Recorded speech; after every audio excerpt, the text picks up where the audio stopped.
Okay. Buenas tardes. Guten Nacht for you all. I'm glad to be here at the Center for Advanced Studies in Erlangen University and Frederick Alexander University. This is a great group, the fellows and the organizers, and I'm happy to be here to be interested in such topics of religion, the esoteric symbols and rituals and this and that.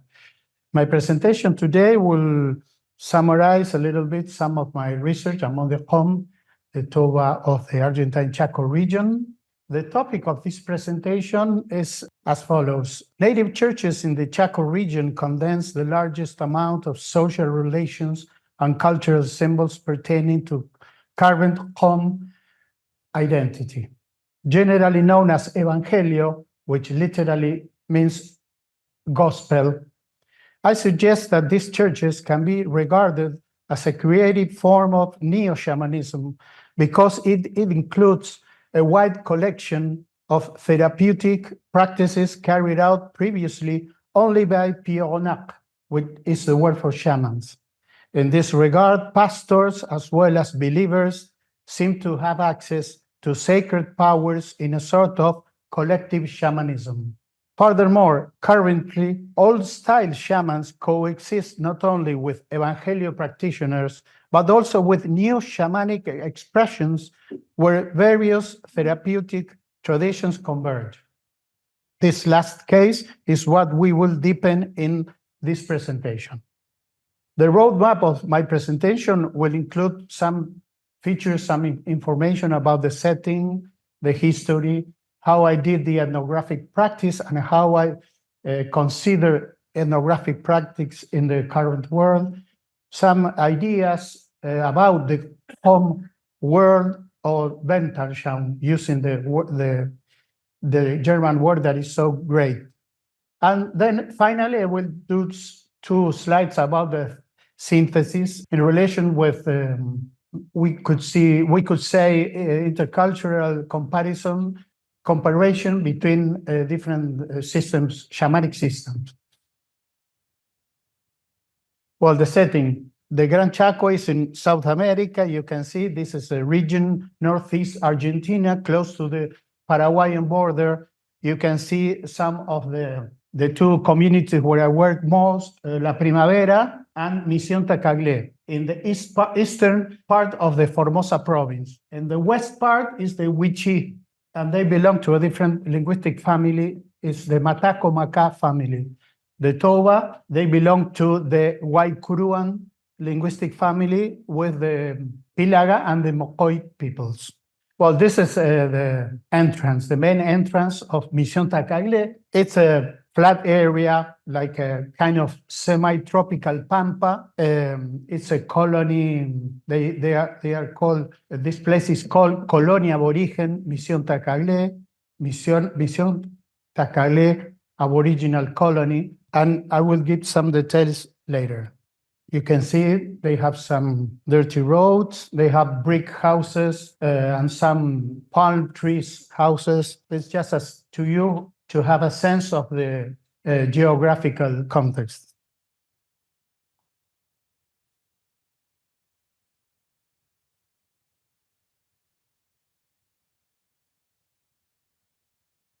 This is the National Route 86, and that is this provincial school within the colony, and they have the bilingual education project there. Well, some geolinguistic keywords. The Gran Chaco region is the name of the old area that includes also, as I showed you before, part of Paraguay and part of Bolivia, a little bit. So it's a tri-national region, but the Toba live in the central Chaco region, which is in Argentina only.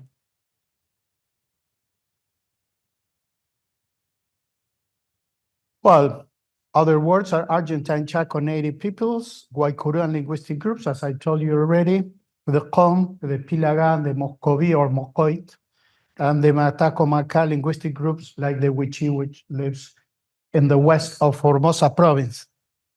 Well, some info about the history. Well, as happened throughout the planet, the Western colonization, conquest and colonization moved indigenous populations to poorer lands.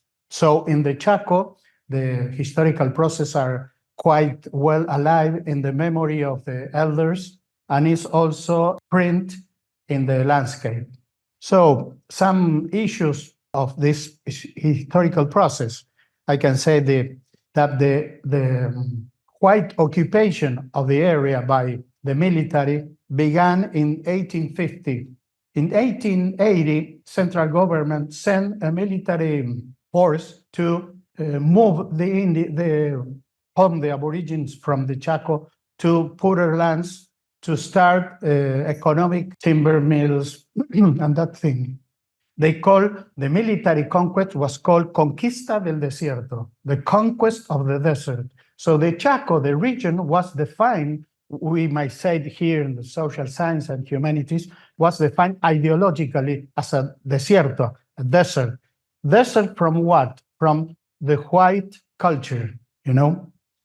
As we will see afterwards, there is a painting quite nice about the Indians of the Chaco, you will see. So the conquest of the desert lasted until 1950, more or less, and all the Indians, all the native peoples they had to move, settle down because they were hunting gathering societies. They had to settle down. So the government made this public policy to ease the sedentarization of these former nomadic groups, either in colonias, in colonies, or in Christian missions. In 1910 until 1958, we identified these state-sponsored indigenous colonies. Parallelly, in Salta and Jujuy, to the west of the northwest, I might say, of Argentina, sugar mills established there and produced a lot of migration of labor force from indigenous peoples between 1850 and 1960. One of these mills, the guys that ran it were the Leach brothers. The Leach, that sounds a bell for anthropologists. Edmund Leach was a relative of these people. The Christian missions were from the Franciscan order and lasted from 1899 to 1958. And at the end of the period of the Franciscan missions, the provincial colonies like Mission Tacagle were established. So the Franciscan missions closed and all the lands were sold, and a little portion of these lands remain for the home. That is their current state in terms of land tenure. They have 1987, they passed a law of indigenous issues like land, health, education, and they have the title of the land, but they receive a lot of pressure from landlords from other places, from Buenos Aires, Cordoba, and some landlords from the area. And they receive also Protestant missions from United States and Britain mainly, and the Scandinavian countries. So you could identify a Catholic wave, mainly started by the Franciscan missions, I mean, since 1890 onwards, but also since 1910, the Anglican missionaries, the British Emmanuel Church, Pentecostal Church, Mennonite Church, Assembly of God, Baptist Church, and Plymouth Brethren, which in Spanish they are called Hermanos Libres. So, las iglesias indígenas, the native churches, emerged from a complex assembly of historical factors, and maybe in the mid-1940s emerged this Toba church, Iglesia Evangélica Unida, United Evangelical Church. It was originated among the Qom of the Chaco province, but spread through all the Guaycuruan groups and also the Matacomaca. So right now in the Chaco region, every community has 1, 2, or 3 or 4 native churches. The Toba phenomenon of the native churches was named by Elmer Miller in 1967 in his PhD dissertation at Pittsburgh, Toba Pentecostalism. When I did fieldwork since, let's see, 1980s up till now, I started hearing the word in Spanish, evangelio. We are evangelio, we're evangelio, we're evangelio. So I said, okay, that's a native category that includes all native churches, be they home or the other from other groups, and even so, other denominations. They are called evangelio.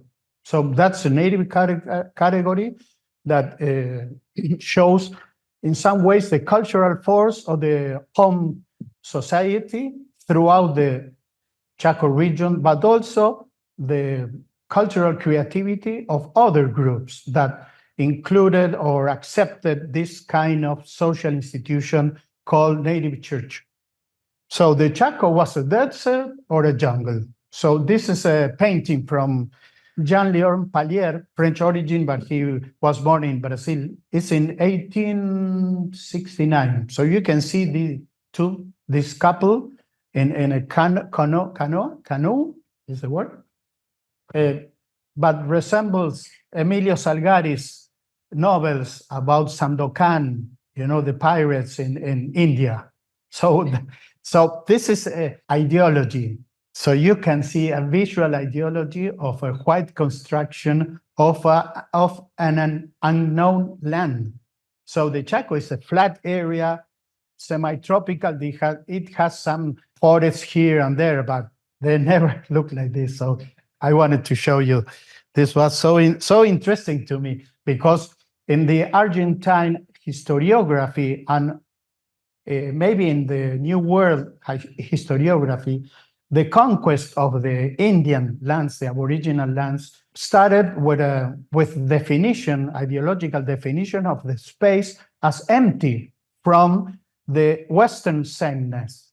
How to work, how to believe, how to heal, how to be clean, whatever. So Tulio Perin Dongui, one of the best Argentine historians, wrote a book, Una Nación para el Desierto Argentino, One Nation for the Argentine Desert. So it's quite interesting, this title. He was critical of the Western discourse about the emptiness of Aboriginal lands or Indian lands. So how I did fieldwork? What I did fieldwork, many work among the Wichi, 1 or 2 fieldworks among the Wichi in the west part of Formosa province.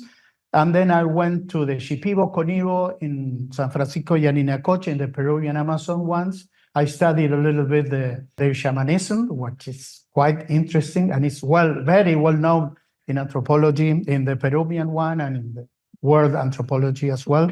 Well, I work among the Qom in Formosa province, in Chaco province, and also among migrants in Buenos Aires. One of my teachers was Valentin Moreno. I will show his picture. I learned a lot about the Toba language and the Toba grammar, and he told me a lot of, we might say, mytho-practical stories about non-human beings in the port of Buenos Aires. So, but that's for another conference. And I also work among esoteric groups. So I feel quite related with all the discussion the other day. The Escuela Científica Basilio Spiritist group and anthroposophy among the Waldorf schools and the medicos, doctors in Buenos Aires and the Córdoba province and in Spain. I did a little fieldwork in Spain when I was there for a conference. And here I started to watch all the Waldorf schools here. So that's for another conference as well. Well, the spatial reason of ethnographic practice. Well, I was learned about in my undergrad training essential traits of ethnography from attaining 1979 to 1983. Ethnography was carried out in distant places away from home, doing a kind of co-residence in a geographically bounded community. And the texts were kind of detached from actual lived experience. I experienced lived sea change in my conception of ethnography after Ángel Pitagat, come from Misión Tacaglé, just show up once in my home where I live with my parents in suburb Buenos Aires in 1983, and said, "Hello, Pablo. Oh, yes, now I want to visit you." Oh my God, he didn't write me a letter, that's anything. So, it was a kind of reciprocal fieldwork. He stayed in my home with my mom, my dad, my grandmother. He feared him because he was an Indian from the desert. You could imagine that. And then another spatial displacement in the US, in Philadelphia and Cambridge in 1990 and 1993 and 2001. Well, all these spatial displacements going to the communities going to my place. Not all the community, but just one person broke me down my conception of this ethnographic space, far away from home, bounded, and he was living in my sister's bedroom, and he brought with him a lot of plants and the cuero de zorro, the fox skin, to protect him from non-humans. And well, this bedroom started to be my sister's room and then became, part of the Formosan background or Formosan ambience, the smells, the smells of the plants, and it was crazy, in my own private space. That was shocking for me. For more than reading books about this and that, this lived experience twice in 1983 and with my dad, with my parents, and 1989 with my former wife and my kids, that destroyed my previous conception about ethnography, the space of research, the production of knowledge. And because of that, I started to dig into these concepts that come from German philosophy that are great intersubjectivity. And I presented this temporal existential structure named intersubject. That is just a temporal encounter, a bridge between my interlocutors and myself. And in the middle, that is the intersubject. And I think that it should be a continuum, text, person, experience, practice. So here we have some good anthropologists who thought a lot about that. I won't say his name. And well, after that, after all of that, I started to present my idea that we don't have bounded communities. The space of ethnography and anthropology is the whole world. So I presented this trope, no? Ethnography is a field walk in the field world. All the work is our field, and our methodology implies, a walking. It's not just a literal walking. It's just, sharing with people and hearing their knowledge and problems, and they hearing our problems and our doubts and all that. The methodology will consisted in lived co-residence, casual talks, sharing life, serendipity, participant observation, photo and video recordings with their permission, notes, the famous field notes in these maps, official geographic charts, drawings and maps made by Ángel Pitagat, that you will see his expertise in this regard. Official archives, work in Formosa, Chaco, and Buenos Aires, phone calls, social networks, Facebook and all the phone calls to my friends about some ethnographic data that I have doubts about it, and sometimes they don't understand where my doubts are, and I don't understand the language. Sometimes they speak, sometimes the Spanish is kind of have interference from the Toba grammar. And well, I think that we made a good work in this regard. I think that we will get better in the future. Well, as I told you, the theoretical substances of my anthropological self included phenomenology or hermeneutics that we received in an undergrad in Buenos Aires, because the Faculty of Philosophy and Letters has strong programs in philosophy, and my teachers knew a lot about philosophy. More French philosophy, Paul Ricoeur, and the German philosophy, Heidegger, Husserl, Heidegger, and Hans-Georg Gadamer. Because of that, I had some feeling about these issues, but in a sense that we could apply their ideas to to perform an ethnographic methodology in the field, not just universal ideas about, the being in the world, the Dasein, and this and that. Ethnolinguistics as well, symbolic interpretive anthropology, anthropology of experience, mainly in the work of the late Victor Turner, existential anthropology, Michael D. Jackson, the New Zealander, and mostly him. But our friend who is here, I won't say his name too. I was very influenced by his work. Latin American post-colonial critique, about the discussion about the locus of initiation of knowledge. So that's one of our tricky problems in the knowledge construction about other societies. And literature, mainly fiction, science fiction, or kind of existentially oriented fiction. Per Lagerkvist, I don't know how to say, and I think that he was Swedish or Norwegian. Okay, so let's introduce us into the Qom world. These are my Qom teachers. Francisca Pinapte and Guillermo Muratalia. They received me many times, hear my doubts, my problems to fall asleep, dreaming about shamans that were attacking me. I miss my family from Buenos Aires, so they cover my soul with grace and love. And Francisca, she was a dreamer.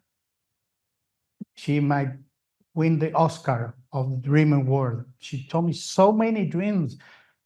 For them, as for many of our societies, dreams are true. It's a dimension of reality. It's not just an individual, fantasy. No, it's very real.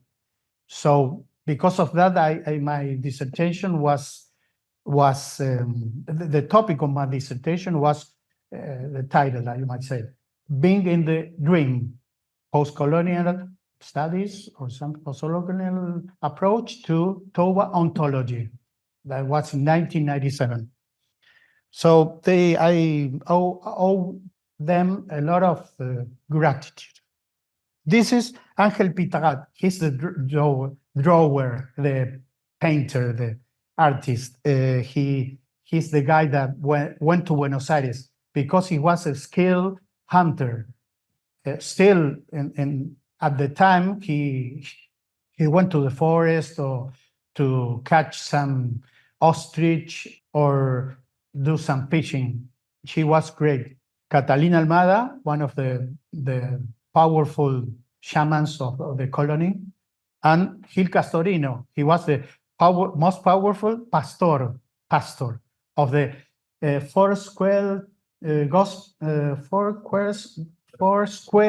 Gospel Church, which in Spanish is Iglesia Cuadrangular. It's a short version.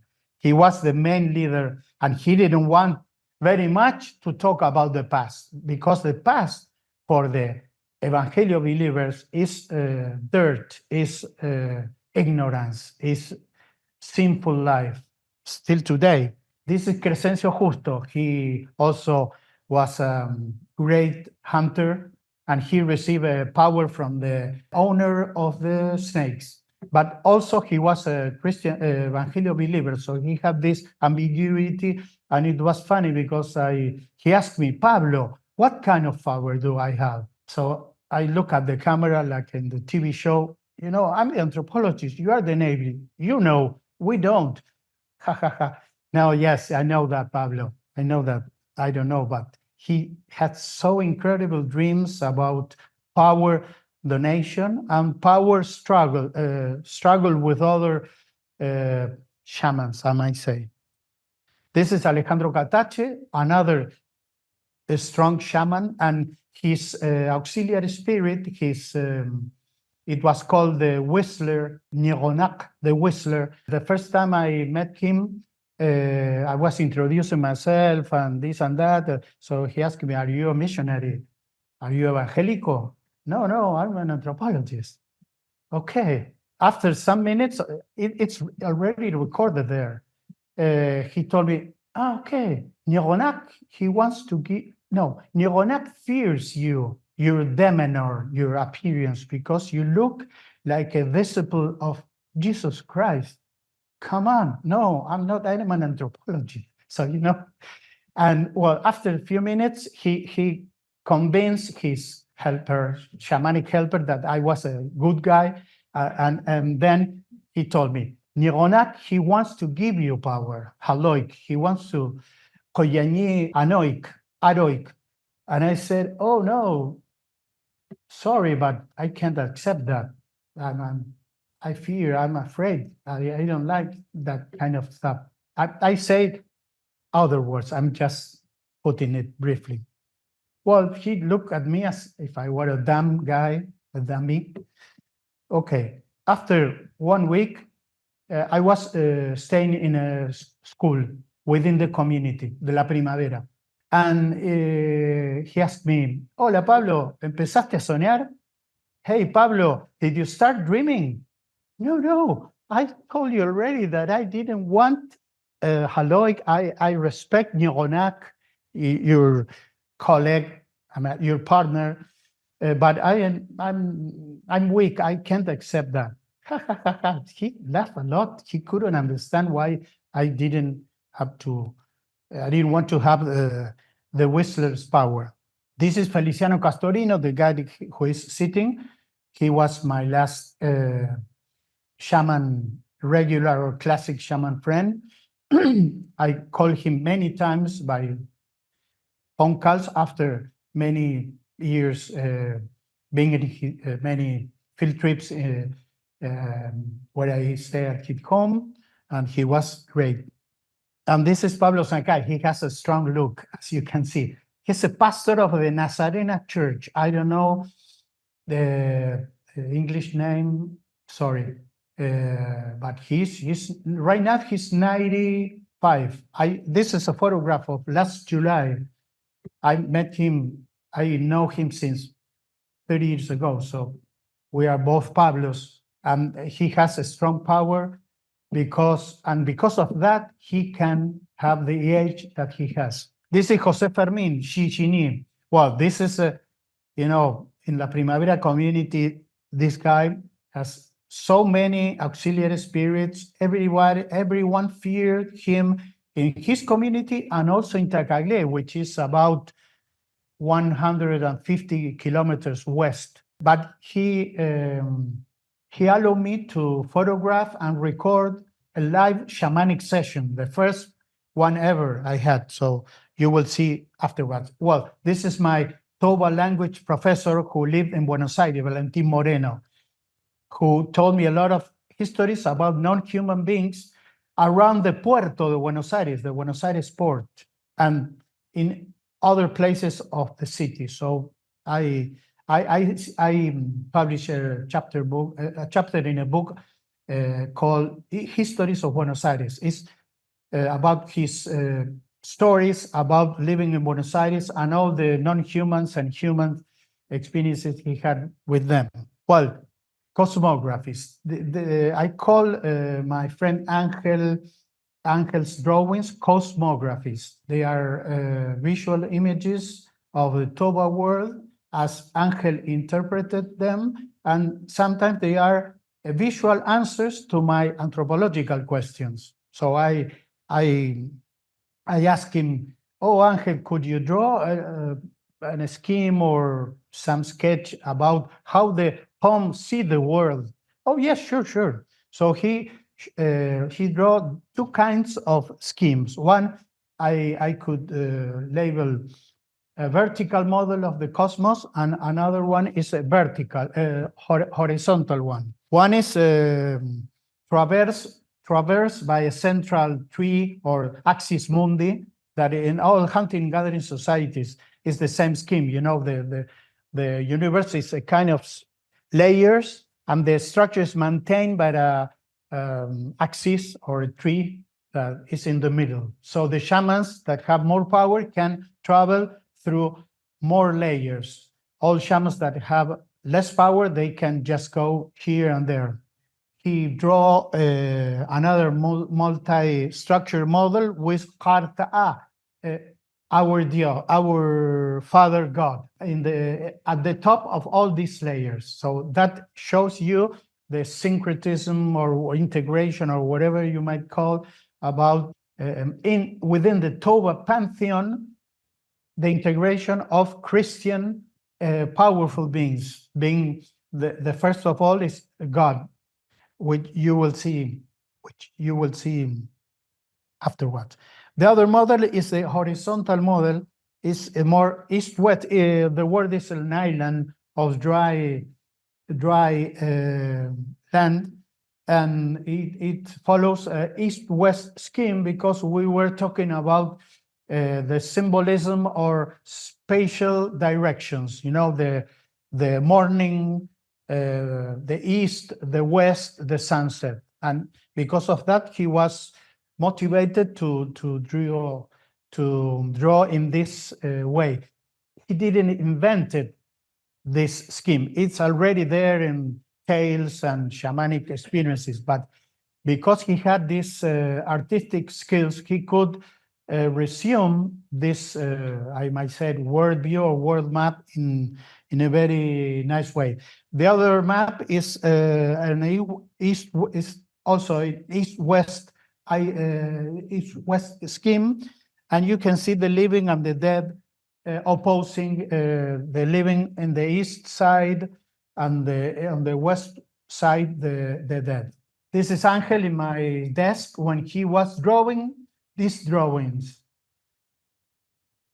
He was quite young. It was 1899, 1989. And he was with my kids. Then I had two, now I have three. This is Pablito and Maria. She's the graphic designer that helped me to do this stage. Thank you, Maria. And Angel, and my kids were telling him their bedtime stories. And on the other hand, Angel was sharing his folk tales or the history of the ancient ones. So they were so funny there. I took this picture. I forgot that I had this picture. And when I saw it the other day, I brought so many pictures here. I said, oh my God, this is awesome. You know, the intercultural thing, the intersubjectivity, you know, the new way of seeing the ethnographic spaces or whatever you might call. Well, this is strong picture. This is the axis mundi, as I told you, the vertical model and all the layers, different kind of layers. There are many underneath. There is the level of the surface, the atmosphere, we could say. You have the moon there, the sun, and different kinds of skies or heavens, but not in the religious sense of heaven. And all the powerful beings, I asked him, okay, Ángel, ¿por qué este árbol tiene poder? Why this tree has power? Because he told me this tree has power, this Naue Epak, the axis mundi. Sí, okay. Because a lot of non-human beings live within it, inside it. You have all these things, and because of that, it's a powerful tree. And in my words, because of that, it can maintain the structure of the universe. Sounds pompous, but I might say that that will be an anthropological analysis. So the shamans can go to different levels, and that the range of their travel depends on the power quota they have, the number of auxiliary spirits they receive from non-human beings. Oh, this is the the another vertical scheme with Harta'a in the top. You can see the beard ancient guy that is, common figure among Christian world and among native Christianities, I might say. And there is a lot of layers. And I asked him, okay, Angel, have you been there? No. My father told me, and my uncle, and he told me that they travel around and they face very dangerous guys, beings. You can see there, I don't have it pointed, but you can see there is like a stairway to heaven. Like you have so similarities in some Weltanschauung, the stairway to heaven or the axis mundi, whatever. So his father and his uncle had to kind of fight or struggle with all these human beings because they didn't allow them go to closer to the power, the most powerful figure up above. He drew it. This is from my field work notebook, not the computer, the notebook. Sorry, I forgot to bring it here because it's nice to see. Now it's a historical document. I said, oh my God, my fifth note, and I'm after. Maybe here in the last month I will start writing some proposal for a book of Ángel, El Libro de Ángel, with all his drawings and his discourse about the drawings and my analysis of his drawings. This is the world as an island. You can see the rising sun in the east and the sun of the sunset. And this is scary. This you can see the east side, the people sleeping. Because I asked him, okay, the Toba, how do they sleep? Do they face head to the west or the north or which spatial direction? No, to the east, because if you face to the west, maybe some of your lucky or some soul image could remain in the west, in the west, which is kind of underworld of the dead people. Well, some native keywords through my fieldwork: evangelio, the gospel; católico, if you're a Catholic, so you smoke and you have schnapps. So, okay, I was raised as a Catholic in Argentina, but my father was Methodist. My British ancestry come from him, and he was a Methodist. So I'm kind of weird Catholic, I might say. But when I told them that I was Catholic, they looked disappointed in some ways. Another word is Xiagawa, which is a word for person, which means human person, or maybe all these owners, powerful people, they are also Xiagawa. But all the non-humans are Xiagawa and Yaka, which means other, person, other. Pieronac is the word for shamans. Pieronaga, the feminine for female shamans. There are female and male, both pastor and pastora, male and female. Sanidad, health. It's a very evangelical language in Spanish. I guess in English as well. Sanidad means health. Salvación means salvation, but in the Christian sense, salvation is salvation from sinful life and maybe in the other life, no? But for them, salvation is getting well from a disease. Mundo, world, and the world of vices, of pre-Christian life, and vices, Contemporality implies, as in all hunting-gathering societies of the former hunting-gathering society of the Chaco, the past, the mythical past, was populated by powerful beings. All were Shiagawa, all were persons with animal names, but after some catastrophes of water and fire, some of them remain with the human shape and other change into animals, the animal shape. So that episodes were called change of the world, Ivik Nalwa. Now, the current times are called new days, Dalagna, after the mythical catastrophes, and nowadays they call Dalagna, and they define themselves as Dalagai people new, versus the ancient ones who were Togeshek, ancient old, and they knew much more than the people from nowadays. So the existential boundaries and hierarchies that I told you already, you have the word Yaka, which means strange or other. Shiagawa Yaka means person, other. All the non-humans that have power belong to this native category, Shiagawa Yaka. And also, all the non-human beings could be owners of different realms of nature, species, the field, the forest, the air, the night, etc. So they established this relationship of masters and subalterns. If a powerful being gives you power, you are a subaltern regarding the logot, the owner. And these owners also receive the name of Lta, which means father, or Late, mother. They are the owner of the storm, is a female entity, Qasonaga, and I have some more drawings, but I won't show all of them to you.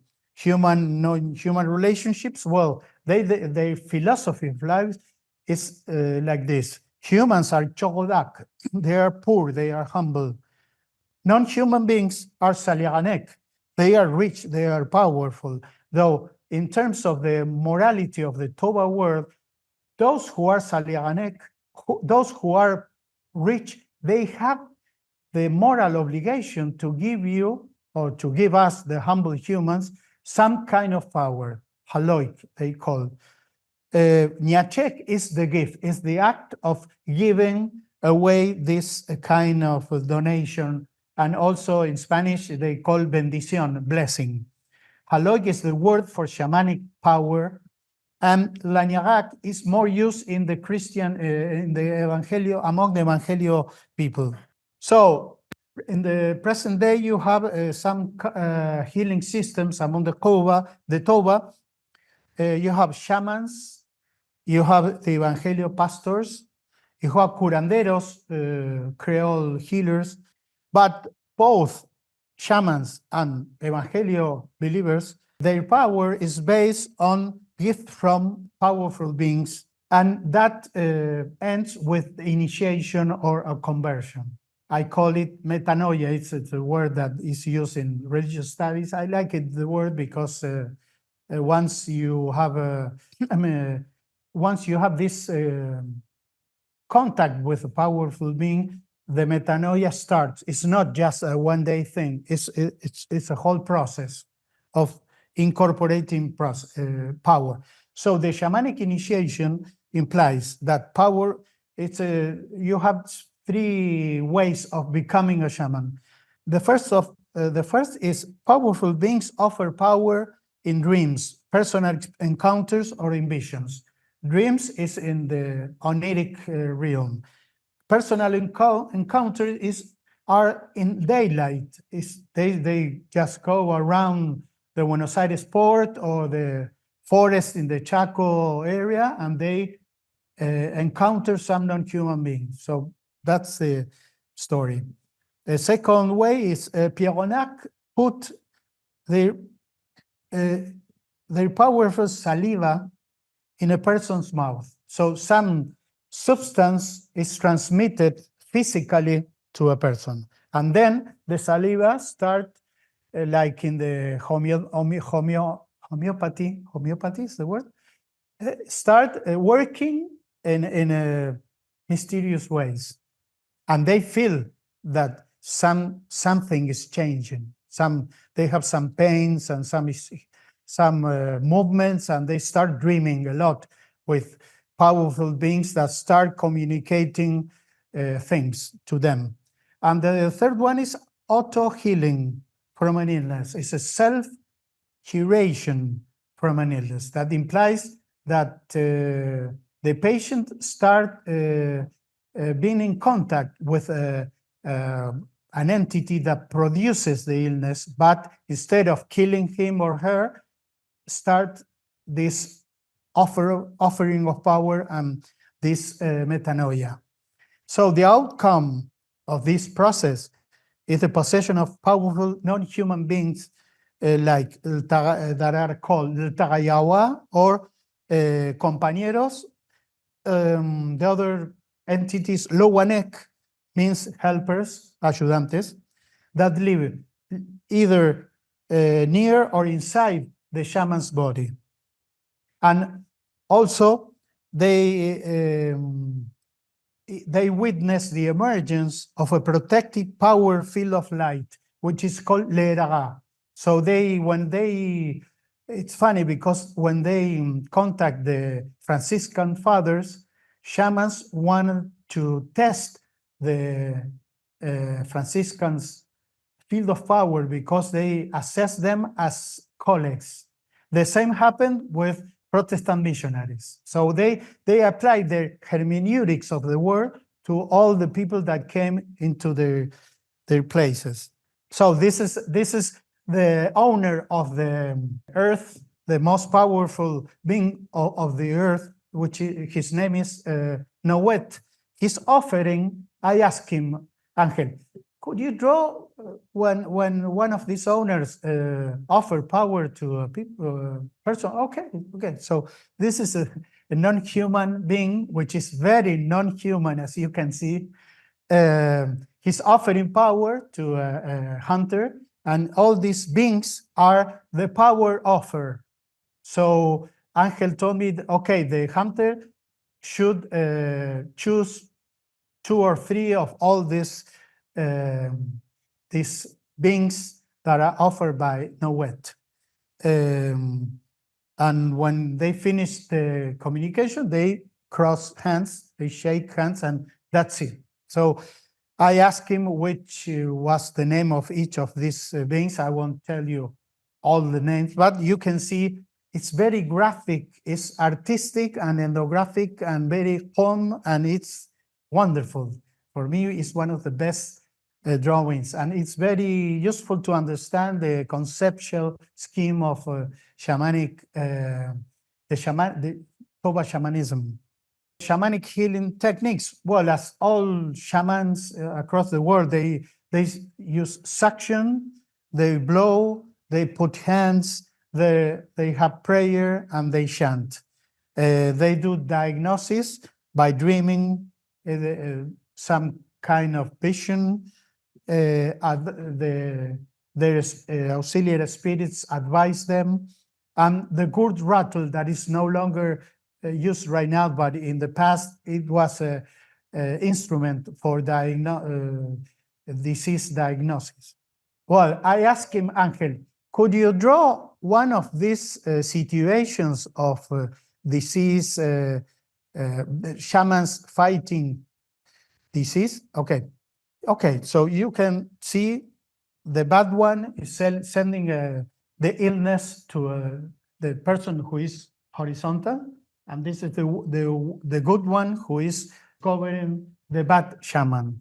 And this is the battle between the auxiliary spirits of the good shaman, which is bigger, and the bad shaman, who is mounting a dog. So you can see, and that's a soul image, or I might say, one of the souls of the person, the patient, who is seeing all this scene, this fight, shamanic fight.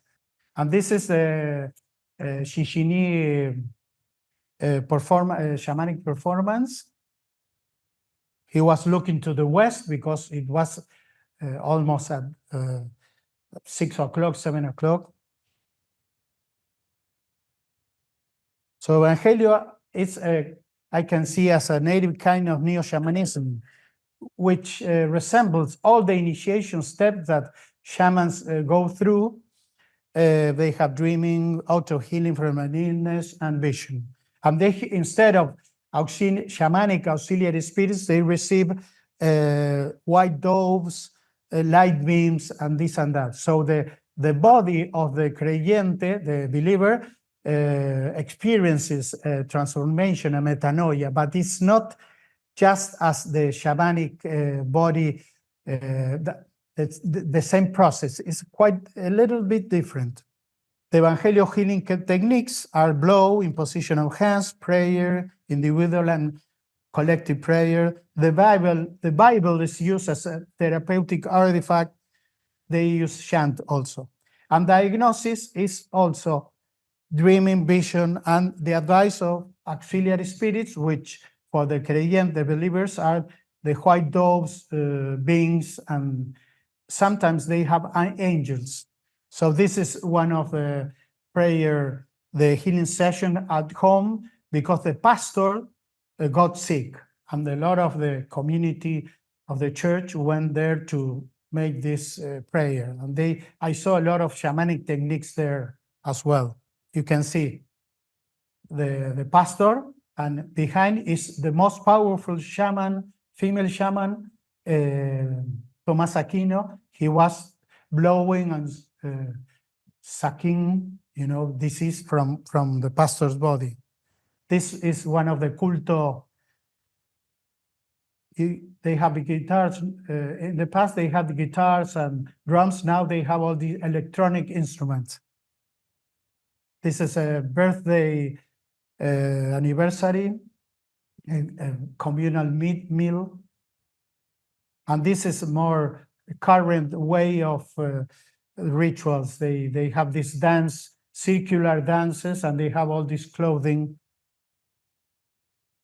And now, to end my presentation, this is a case of Rolly Justo. I would say that he could be a new Evangelio shaman. I met him in July. I never met him before. It was cold. In Formosa, it's very hot, but it was cold there. And he was a sinful guy in the past. He didn't know God. He even robbed. How he had power? Well, some people in the colony told him that he had a person within, and that person made him how he was. He was a traveler, a visitor, a very sympathetic guy, and he had something that moved him to perform these travels to different churches across the province. And Rolly told me that he sensed like a fire. This person made him this sensation of fire. And a pastor told him that he could hear what God gives you, and you can, if you hear God's words, you could have a van, you could be rich, and this and that. He received powerful saliva in a dream. The dream is great. So instead of a physical situation of having this saliva pass through a real or person, it was in dreams that he received the saliva. And the elders, all shamans that I met many years ago, told him, Rolly, Did you have a dream last night? Yeah, he said. We know you didn't want to have things, but last night you finished. So they knew, they realized, they perceived that he had received such a power. So he also dreamed about all the clothing that he uses in the cult. So he received knowledge about plant use, camphor, sage, palo santo, and he mixes with alcohol. And the activations of these recipes are through prayer, natamen. He said, when you pray the remedy, you kneel before, and there comes the name of God in the remedy. The name of God means, in the shamanic hermeneutics of the Toba, that they are powerful words. Words are coexistent with the word. They are not just a Saussurean or a Western kind of theory about language. They are in the word. So if you say the words of the mighty God, that will activate the remedy. And he also gives massages and blows. And he uses his knowledge to cure body pains, cramps, spells, bad luck, problems at work, and love conflict. So you can see it's very holistic. This is Rowley with his attire.